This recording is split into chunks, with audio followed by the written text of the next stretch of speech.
if your opponent has you with an overhook or a whizzer, there's a number of things to do in here.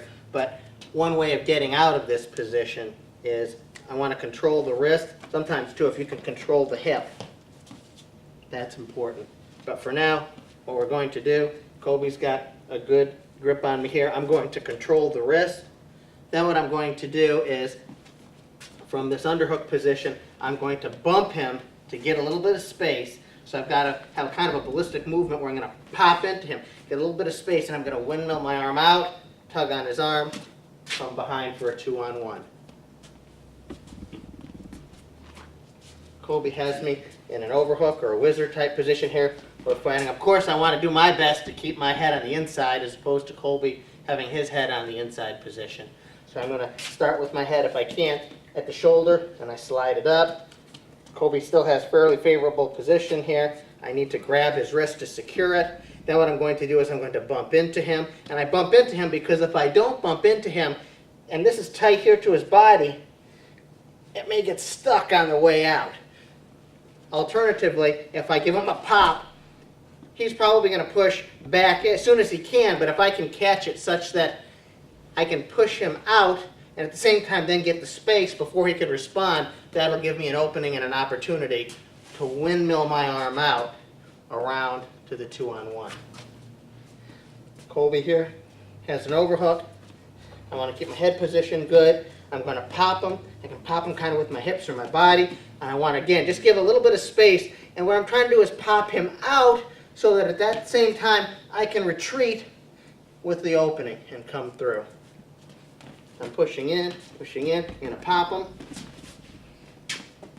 and get to my 2-on-1 position here. High up on the shoulder. Colby has the overhook again. I block it. I want to keep my good head position. I'm going to pop and then come through 2-on-1. So remember, I'm blocking this wrist. Again, I want to keep head control or head position as best I can.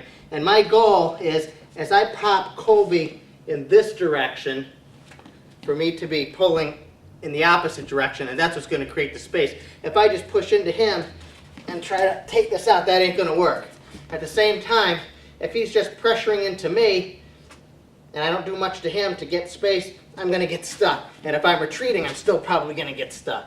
So it's crucial that I can give him a pop, boom, and that'll give me the opportunity to come out and windmill my arm and get to that 2-on-1 position. So as he's going away because I popped him, I'm going in the opposite direction, which is creating the space that's necessary for me to windmill my arm out. If your opponent has you in an underhook situation, a couple of things I want to avoid. First of all, it's crucial that I can get head position fairly good here. I want to get my head on the outside. If he's got an underhook here, if Colby's got an underhook and his head position, I'm in very, very unfavorable position. I'm in unfavorable position in terms of being able to defend a number of attacks he can initiate from this position, and also, too, it's much more difficult for me to defend in this situation. Colby has excellent control over me here. So it's crucial that I can get my head inside. Remember, when you're head fighting, I'm not just going to try to get my head close to Colby's head or to the side first, because he might beat me to the punch. What I'm going to try to do typically is I try to get my head towards the shoulder or the deltoid and slide up to get inside. And I think you'll find yourself more successful if you approach getting head position by first attacking your head towards the deltoid or the shoulder area and then sliding up. Because even if his head is down, if I can get it here, I've still got leverage to get my head in to this position. Whereas if I just come straight in towards his head and he's already got me blocked off, I'm out of luck. So when I try to get head position, I'm going to get it a little lower and I'm going to slide it up. The next thing after head position is I've got to make sure Colby is not controlling this arm to where he's taking my effective use out of it. Okay? So I want to be pulling down as much as possible. I need to be sagging. He's probably going to be jacking me up, especially if he's taller than I am. He might be sagging down, and regardless of which position he's in, it's important that I can get over the arm as best I can just to take some of the pressure and the power away from that. So I need to keep my head in, and I also want to make sure I don't lose control of this arm like I am right now. This is a very unfavorable position.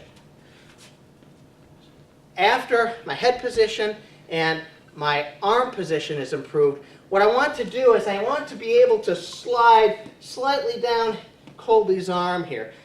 Colby has me in very good position, and this is a good underhook because he's lifting his underhook up, and that's isolating my shoulder and my arm, taking it pretty much out of the picture, at least for my ability to use it. However, if I can get head position and I can clamp down a little bit, what I want to do now is I want to be able to slide my arm inch by inch, just sort of incrementally down his arm. Because remember, my armpit is up to about here if he's got a good underhook on me. Whereas if I can block his head and I can pull this down, notice now my armpit is further down towards his bicep. It's in a little better position now. I'm not in great position, but I've gotten a little bit better position. Throughout the whole time you're trying this particular maneuvers here, it's crucial that you don't let your head come down and get your head snapped. So if I'm backing away here, I've got to be conscious of getting my head snapped down. So as I'm doing this, my hips are down, but my head is up. I'm sagging down that arm. Notice now, I've got head position, I've sagged, I've pulled my arm down, I'm sagging down Colby's arm. My next step is to try to square off.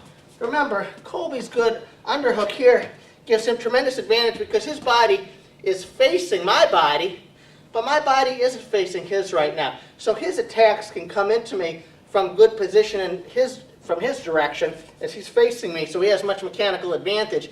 I'm facing away from Colby. Until I can face him, it's very difficult for me to defend or attack. So I want to keep good head position inside if my opponent has an underhook. 2, I want to clamp down on this and lower my level so I can slide down the arm just a little bit. Next, I want to come out in front to square off, and I can just grab a piece of his shoulder. I can grab his wrist or his hand. But notice as I do that, I'm sliding down the arm to come through, and I want to keep my elbows in so that he doesn't just come to this opposite side with an underhook. So again, Colby has me in the underhook here. Immediately, I want to block with my head, and I want to slide down. It's important I slide, and I'm sliding down with my body. I'm not going to slide down with my back or my abdomen muscles. I'm going to slide down by sagging. But as I sag, again, my head isn't coming down. As I sag, my head stays up and into him. In this position, too, if my head is away from Colby, it's much easier for him to snap my head down than if my head is against Colby, because it's as he's snapping at my head down, as long as I keep pressure into his body, my head is being supported by his body. So my head is in tight here, so I'm sliding down. I'm going to try to get position out in front, and then I'm going to try to break away. Colby has this position, I block, I sag down, I come out in front, and I can break away.